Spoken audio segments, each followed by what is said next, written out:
the temple was the place that held the Holy of Holies in Jerusalem. It was only one place on earth that you could find the temple. And it was the place where Jews believed that basically God lived on earth. And the only place where sacrifices could be held. This presents a problem when in AD 70, the temple will be destroyed. It will be destroyed by Titus. In fact, this is something that Christ predicts, that he prophesies in the scriptures, that the temple will be destroyed. And this is actually one of the things that they list on the charges for his crucifixion. Not only proclaiming himself the Messiah and King of the Jews, but that he blasphemed against the temple when he was really just making a prophecy that the temple is going to be destroyed.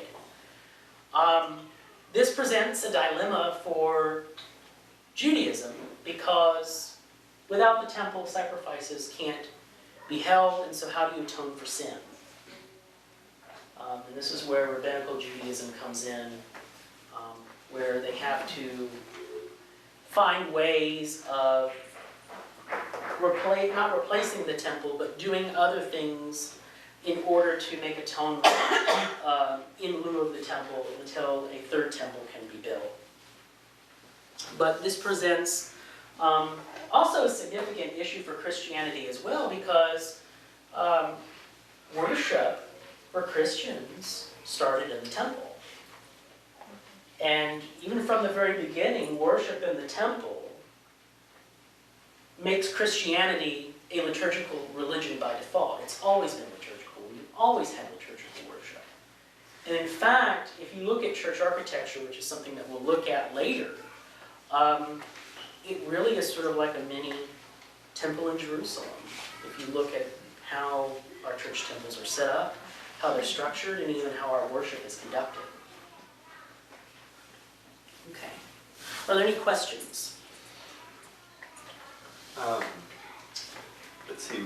At the fall of the temple, you were talking about that they have some way of dealing with the fact that they can't offer sacrifice. Correct. In the temple. What kinds of, do you know what kinds of things that they would do to kind of fill in for that? It depends. It depends a lot on the philosopher or the Jewish teacher at the time. Certain scholars have said that good works, good deeds, righteousness sort of takes the place of sacrifice in the temple. There are some scholars that say that nothing takes the place of worship in the temple or sacrifices, and in fact, sin is not atoned for until there can be some sort of worship, or at least sacrifices in the temple. And in fact, it's going to change a lot of things in Judaism. In fact, even how Passover is celebrated. Because used to, if you could, and as you saw in, as you see in the Gospels, what does Christ do at Passover? He goes to the temple. He goes to the temple. That's everyone. It was a pilgrimage to the temple, and Jews who were in that area went there every single year and celebrated Passover. Now Passover can't be celebrated. And in fact, a lot of, depending upon if you're Ashkenazi or Sephardic, usually on the Seder plate, either a piece of meat, whether it's chicken or a bone or lamb or what have you, would be set aside in order to have remembrance of the temple. And in fact, there's a common Jewish toast that's made of next year in Jerusalem. Meaning that hopefully next year we'll have a temple that will be built and we can all celebrate Passover in Jerusalem.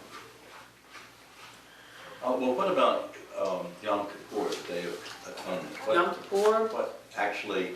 What is the atonement reference when they call it the Day of Atonement? Well, the Day of Atonement, that would have been the day that the priest would have gone into the Holy of Holies and prayed for the sins of the people. That all day. And that's the Day of Atonement. Now that can be done, and so people fast the entire day to atone for their sins. But back in the day, when there was a temple, it would be the high priest who would go into the Holy of Holies, which was an atrium, or not an atrium, it actually was a structure where the Ark of the Covenant was kept.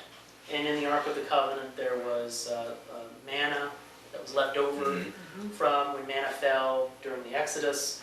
There was the rod of Aaron that budded the original 10 Commandments, the plates, the tablets, and showbread. And this is the place that was believed that God dwelled. And it was only on that day, that one day out of the year, that the priest went into the temple. And in fact, what they would do is they would tie a rope around his leg so that if God decided to, they could pull his corpse out of the Holy of Holies without having to go in and get his corpse. This is why it's so important when the veil of the temple is torn at Right. crucifixion, because that's the veil that separates God and man. from our world. It's now been torn asunder. And in fact, church tradition says that because the Virgin Mary was raised around the temple, in fact, according to church tradition, she lived in the temple until she was engaged to Joseph. That veil that was torn in two was the veil that she made. That she wove consented. that veil.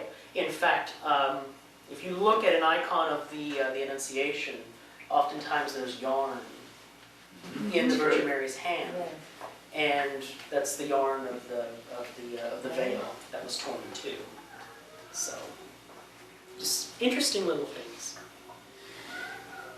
After Christ's death and resurrection, which we're going to date around AD 33, you have the birth of the church at Pentecost. The church officially starts at Pentecost. Now, there's foreshadowing of the church in the Old Testament, but we'll talk about that later. But the church is officially started at Pentecost, AD 33, where the Holy Spirit will come down upon the apostles, and they will be given charge to go out and to preach the gospel to all nations, baptizing in the name of the Father, the Son, and the Holy Spirit. Now, there are some initial problems that come up with the advent of the church. One of those is, how much Jewish practice do we retain in Jewish religion? I mean, in the Christian religion. How much of Judaism do we keep? Because you have one camp saying, okay, well, Christianity should only be for Jews. You have another camp that says Christianity is for everybody. In fact, Christ said to preach the gospel to all nations, right? But Christians should keep kosher.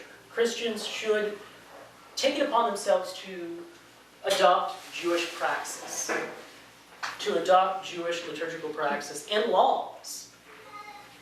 And then you have another camp that says, no, there really is a difference. Christianity is for everybody, but we can't expect Gentiles to adopt all the Jewish laws. Not just the 10 Commandments, but the over 200 laws of Moses that are in Deuteronomy and Leviticus. Even right down to the fact that you can't wear two types of thread in clothing. You have to separate your meat from your dairy, etc.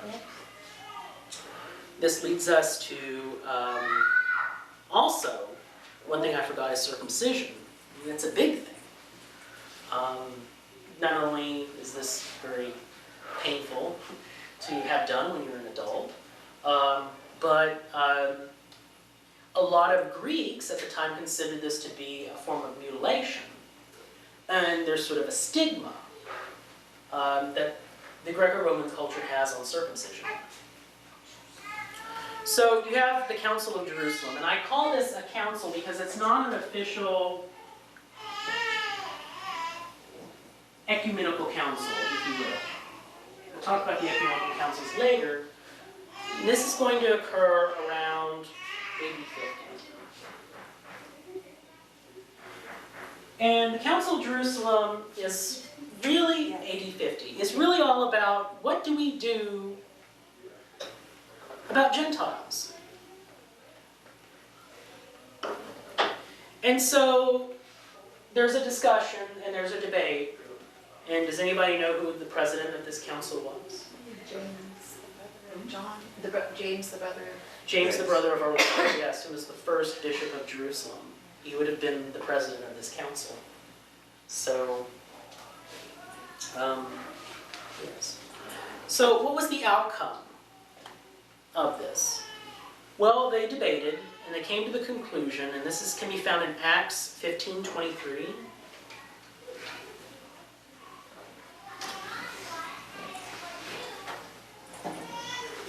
Through 29. Okay? And the outcome is that Gentiles can become Christian, and they don't have to keep kosher, and they don't have to get circumcised. But there are going to be some conditions that they must follow. One, they must abstain from food offered to idols. They can't go into Roman temples and eat meat, wine, cakes, or anything that's been sacrificed to Roman deities, Greek deities, foreign deities, whatever. That just cannot be done. And that was a big social thing. Right, it's a big social thing. In the Roman world was you went to the temple and you ate what had been sacrificed. Correct. As a group. As a group, as a communal meal. Right. Even going down to weddings and things like that. Right. There'd be lots of social occasions Right. where you would be in an awkward position. Correct. Because of this. Right. So I mean, this is actually a big deal, a big thing to ask a lot of Gentiles, that this is something that they cannot do. The next one is to abstain from sexual immorality. Another big thing for the Greco-Roman world, where you had, like today, a constant culture of sexual activity. And C, or at least the last thing, number 3, food that has been strangled or cooked in blood. That sounds kind of gross to us, but if you look at ancient Roman cookbooks, there are tons of recipes and delicacies where you have animals that are boiled and they're on blood. Well, that blood sausage. And blood sausage. Right here in Acadian? Right. Mm-hmm. And the Romans loved blood sausage. Didn't they have?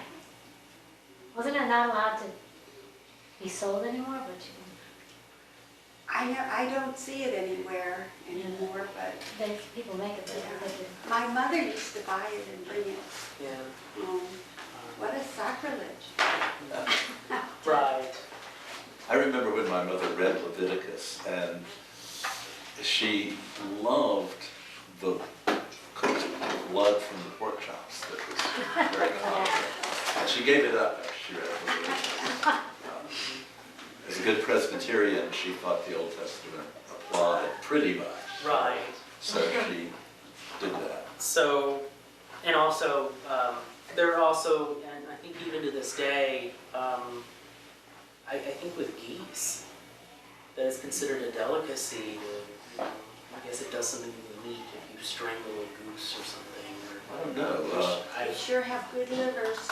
Well, I know that this is something else my mother said, that she would go to the store when she was young and buy the chickens live, and the store owner would go out back and wring the chicken's neck and pluck it, or maybe not pluck it, remember.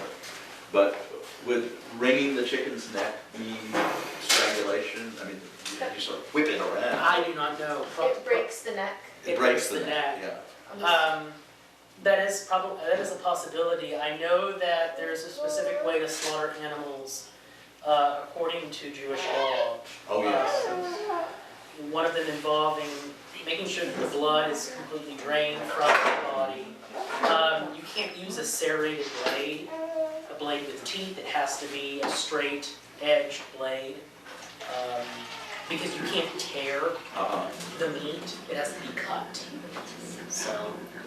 Have you ever seen it done on one of these animal cruelty videos? I don't see how anyone could claim kosher meat to be to suffer any less than the modern day slaughterhouses, because what they do is pretty atrocious, I ain't gonna lie. Maybe, but I think that also a lot of Jewish law doesn't really have a rhyme or reason, but it's a way of differentiating Jews from other groups of people. Like, for example, wearing phylacteries or fringes on garments. That really has no purpose or use, at least any practical purpose that I know of, other than to identify someone as a Jew, or to grow out one's locks, the side locks. So I think that was just a way of differentiating cultures. We do this, you don't. Right. So from this point until, I guess, the end of this lecture, we're going to get into Christian persecution in the Apostolic Age and post-Apostolic Age. And just why were Christians persecuted? Why were they singled out in the Roman Empire as a persecuted people, or as a group of people that deserved persecution, I guess, at least in the mind of the Romans. Before we get into Roman persecution, let's get into Jewish persecution. Why would Christians be persecuted at first by Jews? They claim that Jesus was the Messiah. Right, they claim that Jesus was the Messiah. Okay, what else? The Jews expected when the Messiah came, the world would end. Right, that the world would end. So, world's still here. The world is still here. He can't be the Messiah. Right. And in fact, that's a big criticism that Jews have today, modern Jews have today, speaking about Christ and whether or not he's the Messiah. Well, and then they called him the King of the Jews, which Right. would have pissed off the emperors and everybody. Yeah, well, that's with the Romans though, but Jews. Why is St. Paul, before he's St. Paul, persecuting the Christians? Right. Is your question. Correct. Well, it's generally fear motivates that kind of behavior. I feel threatened, so, you know. Threatening that the sort of the status quo might be changed. Yes, and then that scares me. Correct. And so I've got to suppress that so that it doesn't happen. But Right. Jesus wasn't accepted by the Jewish leaders, so if you're following the Jewish leaders, you can't accept it. Correct. Right. But one of the big criticisms, as Arthur has said, was the world didn't end, which is a big criticism that modern Jews have today. Jesus can't be the Messiah because the world didn't end. However, we do consider the resurrection an eschatological event. Now, Roman persecution is going to be completely different. What might be some of the reasons for Roman persecution? Again, we talked about, one of the first things was about sacrifice in Roman religion. Now remember, there's no separation of church and state for the Romans. It's all one. So why would sacrifice be a political act? Well, I teach it this way, that sacrifice, which sometimes meant as little as a pinch of incense, Correct. it was a patriotic gesture like pledge allegiance to the flag. Correct. It was your public demonstration that you were a faithful citizen. And with pagan Rome, with it being very synchronistic, meaning that people often adopted different gods depending upon their fancy and depending upon their stage in life.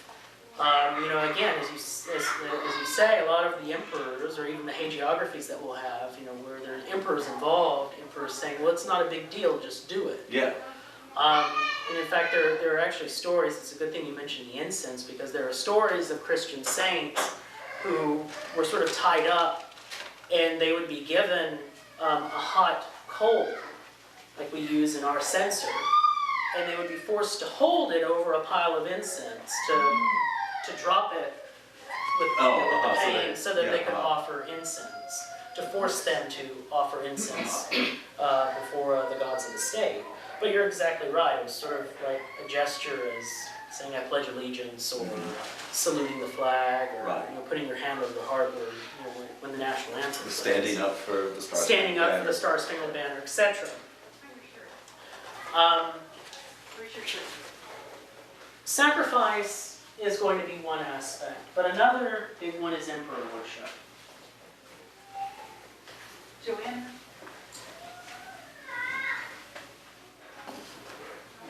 Emperor worship is going to be very big because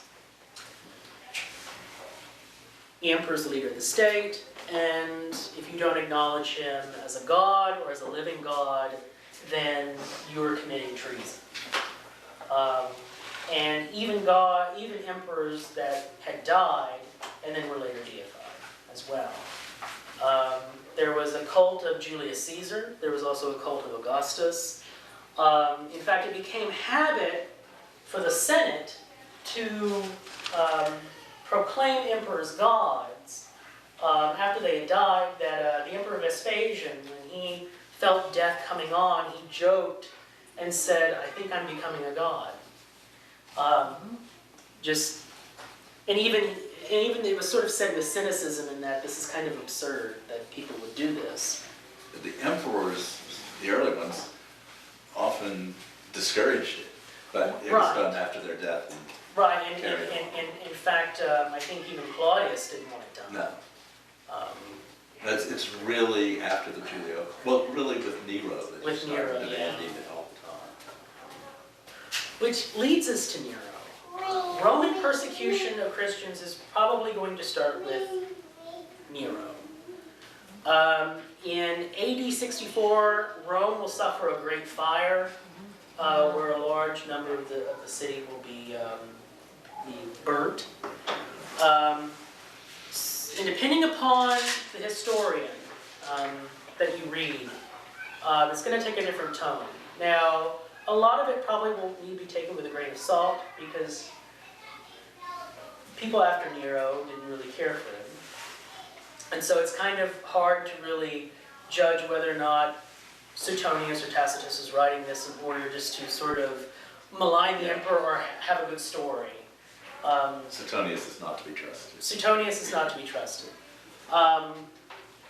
Because it almost reads like historical Jerry Springer. It's fun to read, but whether or not these things happened, who knows. Suetonius claims that Nero was the arsonist, and that he set the city on fire so that he could, you heard the whole saying, Nero fiddled while Rome burnt. That's what Suetonius says, that he played his lyre so that he could sing about the sadness of Troy being burnt down to the ground, being sacked, and so he was using Rome as a stage prop, so to speak.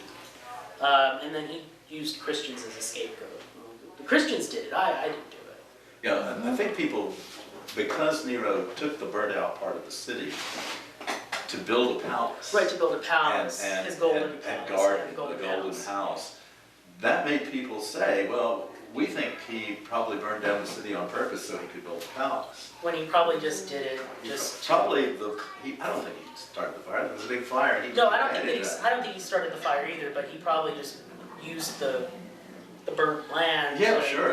Oh wow, I'll build Well, a palace this here. is space, okay. Why not, increase Yeah. maybe revenue. But when people started accusing him of that, then he had to shift the blame someplace else. Right. Tacitus states that Nero used Christian persecution to distract the people from the ravages of the fire. Whatever the reason is, we're going to see sort of Christian persecution go exponentially in the East, predominantly. Not so much in Spain, Gaul, because these are remote areas, at least in later times. And these places aren't really going to see a lot of, at least a surge of Christian persecution. There weren't as many Christians. There weren't as many Christians, though, either. It's mostly in the East. The height I guess, Christian persecution is going to be in the 2nd century with Diocletian. Or from the 2nd century to Diocletian. لأني لست أقول سرك لآدم